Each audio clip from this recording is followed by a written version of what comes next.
The most dangerous weapon in the Strait of Hormuz is not the one that makes a sound when it fires. At 10:22 p.m., a United States Navy MH-60S Nighthawk helicopter was executing a logistics transfer run between two vessels of the Carrier Strike Group, transiting at 1,200 feet over the central Strait of Hormuz on a heading of 068. The flight was routine, the kind of intership transfer that happens dozens of times during a carrier group's transit through a constricted waterway, moving personnel, equipment, and priority supplies between hulls that cannot always come alongside each other in a corridor this narrow and this trafficked. The crew had completed 2 previous runs during the current watch and were on their third leg, their GPS navigation display showing a clean, stable position fix. At 10:22 a.m. and 31 seconds, the GPS display showed something it should not have shown. The position fix drifted. Not a glitch. Not the momentary single-pixel jump that characterized a satellite handoff or an ephemeris update. A sustained, progressive drift of the displayed position away from the aircraft's actual location at a rate of approximately 40 meters per second in a west-southwest direction. The navigation display was telling the crew they were flying a track that was carrying them toward the Iranian coastline at a rate that would place them in Iranian territorial airspace in under 4 minutes, when the crew's own visual reference, the navigation lights of the carrier 18 nautical miles behind them, the radar altimeter reading, the instrument cross-check, confirmed they were on their planned heading over the center of the strait. The crew's training activated in the specific, practiced sequence that navigation anomaly procedures produced in pilots who had been briefed on GPS denial and spoofing as an active threat in this operational environment. The aircraft commander called off GPS navigation and switched to the backup inertial navigation system, which confirmed the position the crew's instrument crosscheck had already established. He transmitted to the carrier at 10:22 p.m. and 44 seconds. Strike, Nighthawk 3. GPS spoofing event. Switching INS. Assess active spoofing. Bearing uncertain. Continuing mission on INS. The carrier's Combat Direction Center received the report and flagged it. GPS spoofing events in the strait had been documented before. Isolated incidents, brief in duration, inconsistent in character, attributed to Iranian electronic warfare activity without specific attribution of the responsible system. What the CDC watch team did not yet know, because the second event had not yet been reported, was that the MH-60S on the logistics run was not the only affected asset in the strait at 10:22 p.m. The second report arrived at 10:23 p.m. and 18 seconds. A P-8A Poseidon maritime patrol aircraft operating at 22,000 feet in a surveillance orbit over the eastern strait had experienced a simultaneous GPS anomaly. Same drift direction, same approximate rate, beginning at 10:22 p.m. and 28 seconds. 3 seconds later than the MH-60S, consistent with the geometry of a spoofing signal propagating from a source on the Iranian coast that would reach the lower altitude, lower speed MH-60S before reaching the higher and faster P-8A on a different bearing. 2 simultaneous GPS spoofing events. Different altitudes. Different aircraft types. Different positions. Same drift direction. Same start window within 3 seconds. The CDC's electronic warfare officer had been watching the passive collection picture since the first report and had been building an assessment in the specific, compressed way that electronic warfare professionals build assessments when the data is arriving faster than the confirmation cycle allows. The 2 simultaneous events shared a drift vector, west-southwest, that was consistent with a spoofing signal source positioned northeast of both aircraft on or near the Iranian coastline in the northern strait sector. A GPS spoofing system powerful enough to affect 2 aircraft at different altitudes and positions simultaneously was not a portable device. It was a fixed or vehicle-mounted system of significant size, radiating at power levels that required substantial infrastructure. He transmitted his assessment to the commanding officer at 10:23 p.m. and 41 seconds. COEW. 2 simultaneous GPS spoofing events, drift vector consistent with source bearing 024 from current position. Assess fixed or vehicle-mounted Iranian GPS spoofing system, Northern Strait sector. Source is actively transmitting. Actively transmitting. A spoofing system in operation was radiating on GPS frequencies at power levels significantly above the legitimate GPS satellite signal. It was, in the specific technical sense, broadcasting its own location to any receiver capable of characterizing its signal and triangulating its bearing. The system's operators presumably understood this and had made a calculation. The tactical value of disrupting American navigation in the strait outweighed the collection risk of operating an identifiable emitter. The commanding officer made 2 decisions at 10:24 p.m.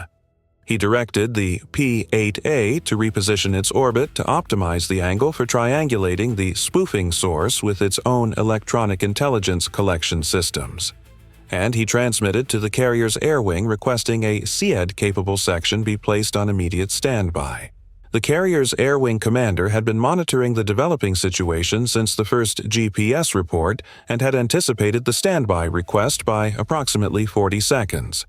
He had already directed the Alert 5 section to begin preparations when the second spoofing report arrived. 2 F/A-18F Super Hornets were configured with AGM-88 HARM anti-radiation missiles as part of the strike group's standard readiness loadout in this operational environment. The lead aircraft had an ATFLIR targeting pod and a full electronic warfare suite. The wing aircraft had a second HARM and an additional EW jamming pod. They were on the catapults at 10:26 p.m. The first F/A-18F launched at 10:26 p.m. and 31 seconds. Second at 10:26 p.m. and 49 seconds. Both aircraft climbed immediately to 18,000 feet on a bearing of 024, the bearing the EW officer had established as the spoofing source's estimated direction. The P-8A's repositioned orbit was already providing a second triangulation bearing from a different geometry, and the Rivet Joint RC-135 that had been on station 70 miles east of the strait was being tasked to contribute its collection capability to the source location effort. 3 platforms, 3 collection geometries. 1 GPS spoofing source that was still transmitting. The GPS spoofing signal had not ceased at 10:26 p.m. It was still active, still displacing navigation displays across the affected zone, and it had expanded its effect. At 10:25 p.m., the lead frigate of the strike group, operating in the northern approach corridor 15 nautical miles ahead of the carrier, reported that its own GPS navigation system had begun showing drift consistent with the spoofing vector.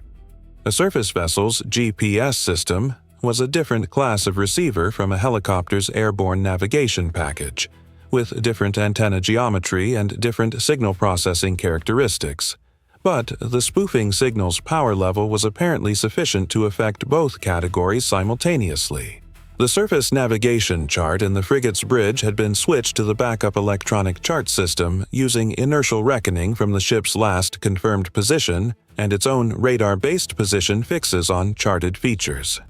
The transition was procedurally correct and operationally managed, but a frigate navigating in the northern approach to the Strait of Hormuz on inertial reckoning rather than GPS, in a waterway where the margin between the shipping lane and the adjacent shallow water hazards was measured in hundreds of meters, was a frigate operating with reduced navigation safety margins in one of the world's most demanding maritime passages. The spoofing system was not just an annoyance. It was creating compounding navigation degradation across multiple platform categories simultaneously, and the strait's geography meant that degraded navigation in this specific location carried consequences that open ocean navigation did not. At 10:27 p.m., the P-8A's electronic intelligence collection system produced its first triangulation fix on the spoofing source.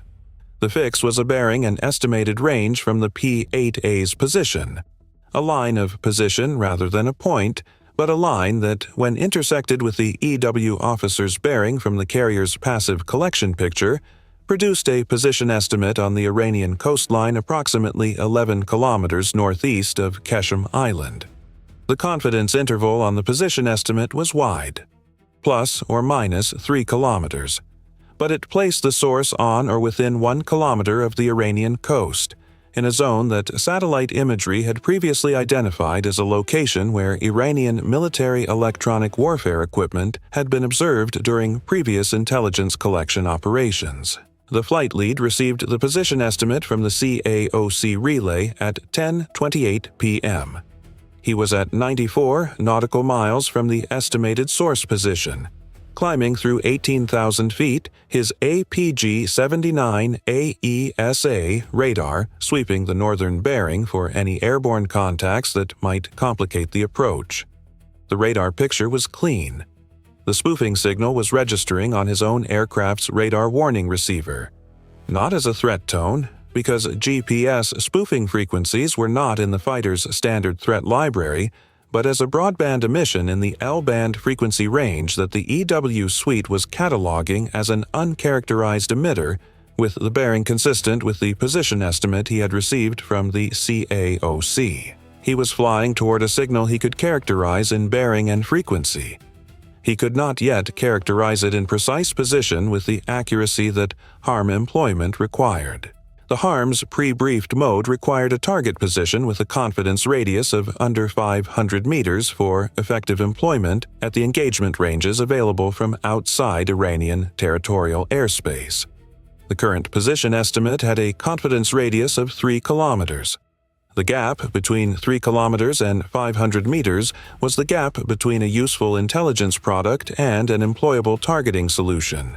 At 10:29 p.m., the Rivet Joint entered its optimized collection geometry. The RC-135's collection systems were operating at their maximum sensitivity configuration, the aircraft having repositioned to a bearing that placed the estimated spoofing source in the center of its most capable collection aperture. The Rivet Joint's passive receivers were building a detailed emission profile of the spoofing signal, frequency, power level, modulation characteristics, and the specific signal structure that a GPS spoofing system used to generate a convincing false navigation signal.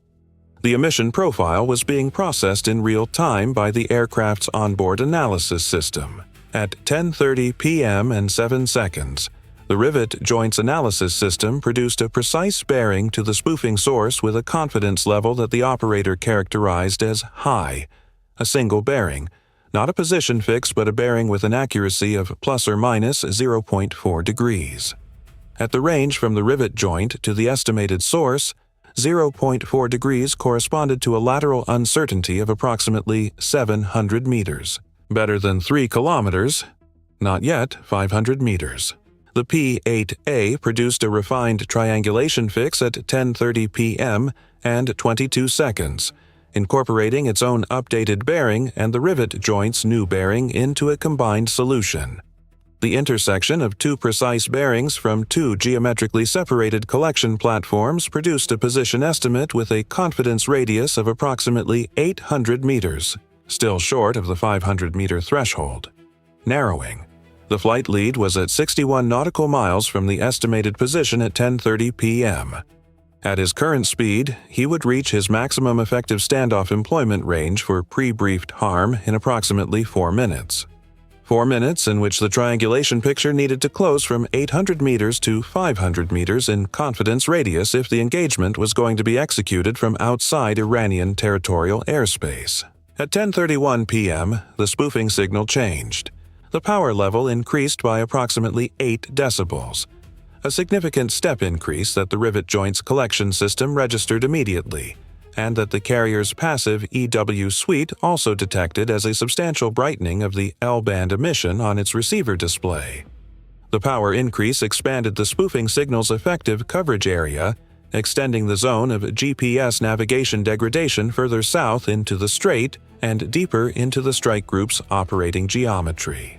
The increased power also increased the signal's detectability. A stronger emitter was an emitter that every triangulation system in the collection picture could characterize with greater precision from greater range. The rivet joint's bearing accuracy on the boosted signal updated to plus or minus 0.2 degrees at 10:31 p.m. and 12 seconds. The P-8A's bearing updated at 10:31 p.m. and 18 seconds. The combined triangulation solution updated at 10:31 p.m. and 24 seconds. Confidence radius 380 meters. The flight lead received the updated solution at 10:31 p.m. and 26 seconds. The solution met the 500-meter threshold that pre-briefed harm employment required. He transmitted to the CAOC, Devil 1. Target solution meets employment threshold. Source is actively transmitting. Request weapons free, GPS spoofing emitter, position follows. The CAOC authorization came at 10:31 p.m. and 51 seconds.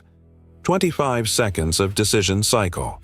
The authorization was specific. Harm employment authorized against the active GPS spoofing emitter. Non-combatant safeguarding procedures in effect. Single-shot employment to minimize collateral effect. The flight lead committed the first AGM-88 harm at 10:32 p.m. and 4 seconds. The harm departed the rail in the specific controlled way that anti-radiation missiles departed.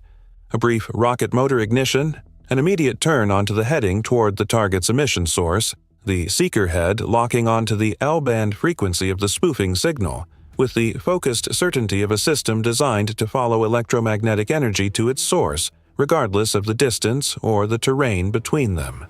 The missile's flight time at this range and altitude combination was approximately 54 seconds. The spoofing signal continued transmitting for 37 seconds after the harm launch. At 10:32 p.m. and 41 seconds, 37 seconds after launch, 17 seconds before impact, the spoofing signal ceased. Complete cessation. Not a power reduction, not a frequency shift, not a brief interruption followed by resumption. The L-band emission that had been active for 10 minutes and 19 seconds went to zero in under a single rivet joint radar sweep interval. The operators of the spoofing system had detected the harm, whether through their own radar warning systems, through surveillance of the carrier group's reaction to the spoofing event, or through direct observation of the missile's seeker emission in the terminal phase, and had shut down the transmitter. A harm that loses its homing signal in the terminal phase does not become inert. It navigates to the last confirmed position of the emitter on inertial guidance, arriving at the target's location with a reduced accuracy compared to active homing. At this range and the quality of the position fix that had been established before emission cessation, the residual inertial accuracy placed the warhead's detonation point within approximately 120 meters of the emitter's last confirmed location. The harm impacted at 10:32 p.m. and 58 seconds. The rivet joint's collection picture showed the cessation of all emissions from the target location following the impact, not just the GPS spoofing signal, but the supporting electronic infrastructure that had been collocated with the spoofing transmitter. A secondary emission. A vehicle tracking system operating on a separate frequency band that had been passively collected since 10:29 p.m. as an associated contact at the same location, went silent 8 seconds after the harm impact. 8 seconds was consistent with a vehicle-mounted system that had survived the initial blast effect but had lost power connectivity when the primary power infrastructure was damaged. The vehicle tracking emission resumed at 10:33 p.m. and 44 seconds, 38 seconds after it had gone silent, on a bearing that was moving northeast at high speed. A vehicle, or vehicles, departing the impact site at maximum speed toward the Iranian interior. The rivet joint tracked the emission for 11 minutes before it went out of range of the aircraft's collection system at a bearing consistent with continued movement away from the coastline. The spoofing system's operators had survived. The spoofing system itself had not. At 10:33 p.m. and 12 seconds, the GPS navigation displays aboard the carrier, the frigate, and the MH-60S, which had completed its logistics transfer and was returning to the carrier, showed a return to stable position fix as the spoofing signal's cessation allowed the legitimate GPS satellite signals to reassert their position on the receivers. The frigate's navigation system updated its position from inertial reckoning to GPS fix at 10:33 p.m. and 21 seconds. The chart display confirmed the vessel was precisely where its inertial reckoning had placed it, an accurate, well-maintained navigation fix that was a tribute to the specific professionalism of a bridge team that had been trained for GPS-denied navigation. The MH-60S completed its recovery to the carrier at 10:38 p.m. The crew shut down and conducted their post-flight debrief before the standard debrief schedule.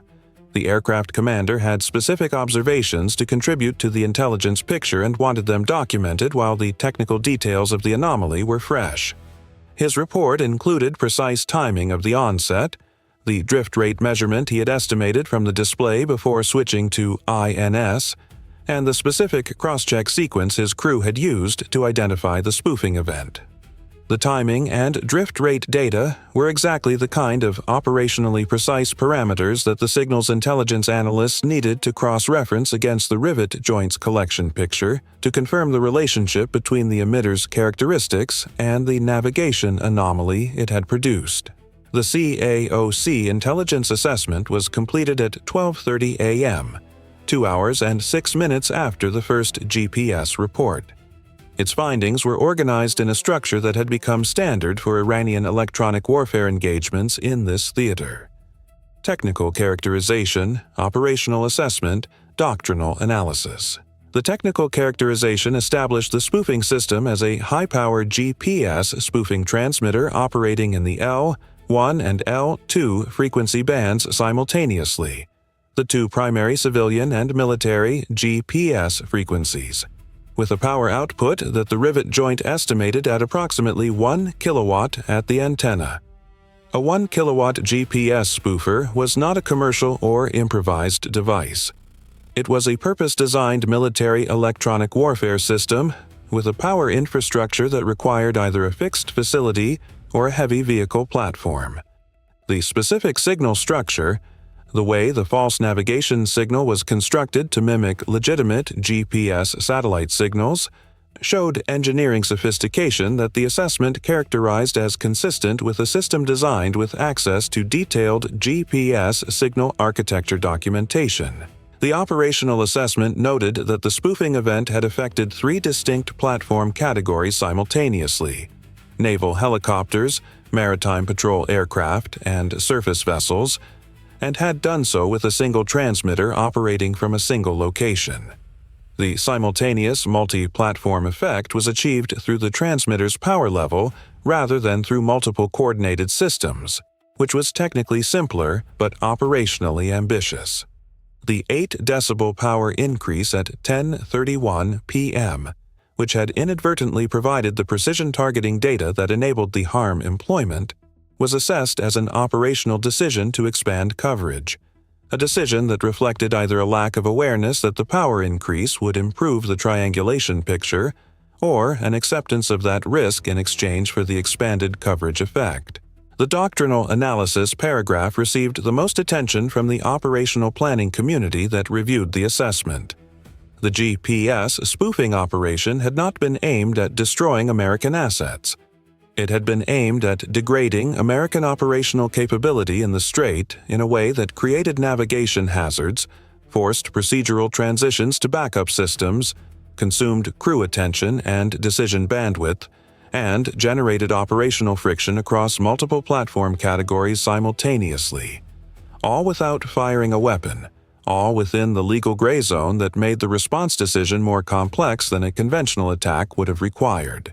The harm employment had required a 25-second authorization chain and a position fix that had taken 9 minutes of multi-platform collection to develop to employment standard.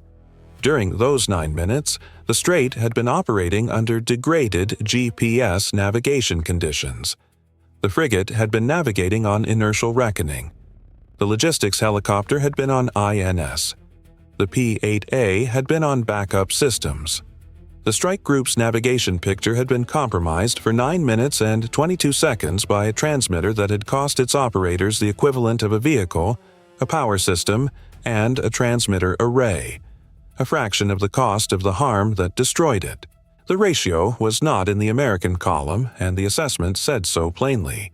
What the assessment also said, in its final operational recommendation, was that the engagement had produced something the spoofing operations planners had presumably not intended to provide: a complete technical characterization of a high-power Iranian GPS spoofing system under full-power operational conditions, including its power output, its frequency configuration, its signal architecture, and its shutdown response time when confronted with an inbound anti-radiation missile.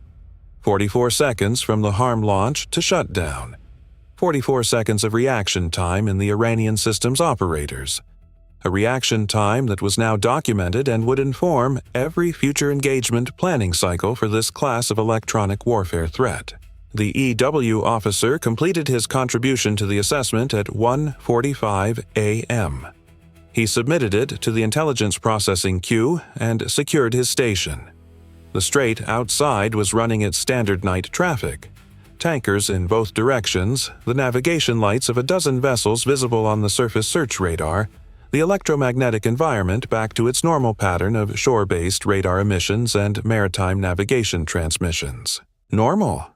The specific, operational normal of a waterway that had been, 10 minutes and 19 seconds earlier, a zone of deliberate electromagnetic deception aimed at the navigation systems of American military assets. Normal was not the same as safe. Normal was what the strait looked like when the active threat had been removed and the next one had not yet declared itself. The EW officer understood the distinction with the precision of someone who had been watching the strait's electromagnetic picture for long enough to know that the gap between normal and not normal was often measured in seconds. He went below. The watch continued. The strait's navigation lights kept moving in both directions through the dark. The GPS constellation above gave its signal to every receiver below it. Honest, consistent, and recoverable. It had been recovered tonight in 9 minutes and 22 seconds. That time will be 9 minutes and 22 seconds shorter the next time, because the characterization exists now and the planning community has it.